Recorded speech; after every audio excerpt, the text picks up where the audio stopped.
for many of us, we're not really all in type of folks.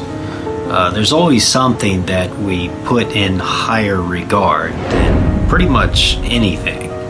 And so if you have something like that, I would advise you to look real close at what's going on. Are you willing to give up whatever that is and, take up your mat and follow Jesus? Jesus left the temple and was walking away when his disciples came to him, calling his attention to to its buildings.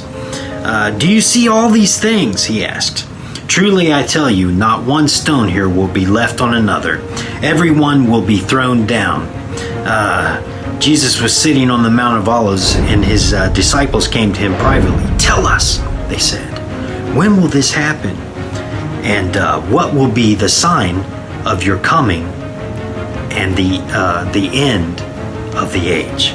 Jesus answered, watch out that no one deceives you, for many will come in my name, claiming I am the Messiah, and will deceive many. You will hear wars and rumors of wars, but see to it that you are not alarmed. Such things must happen, but in the end is still to come. Nation will rise up against nation, and kingdom against kingdom. There will be famines and earthquakes in various places. All these things are the beginning of birth pains. And there's so much going on there. I invite you to read Matthew 24 and get more insight on that, and let God bless you. But I'm telling you that behold, I come quickly. There is a time when Jesus is going to come back. And are we ready? Are we equipped for that situation? Have we received Christ? Have we took up our mat and followed him? And when we take up our mat, that's all we're taking. All that stuff that we have, all of our tradition, all of our pictures, our paintings, our statues, and all that stuff. Are we packing that up to go?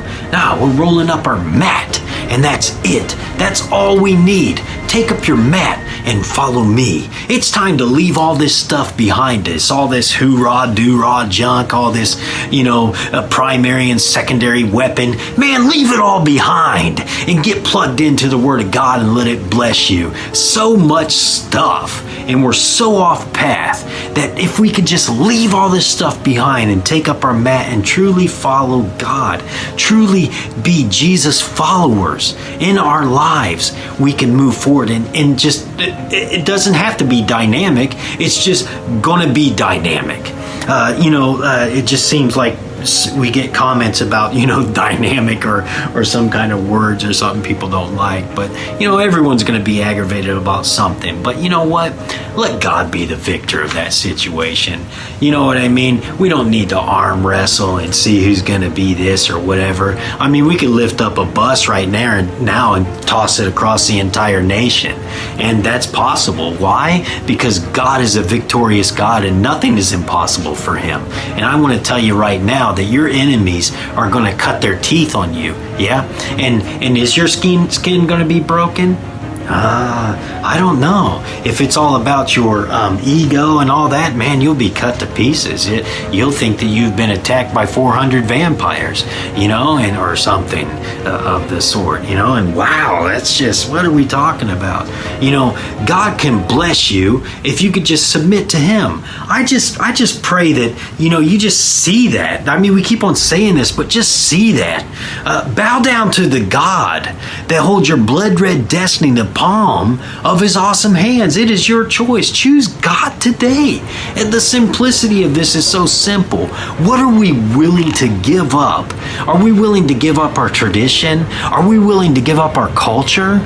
Everything about us, all the things that we think are cool. Are you willing to give up golf? Are you willing to give up martial arts? Are you willing to give up whatever you're looking up on the internet, whether it's porn or it's just golf or whatever it is that you're putting before God?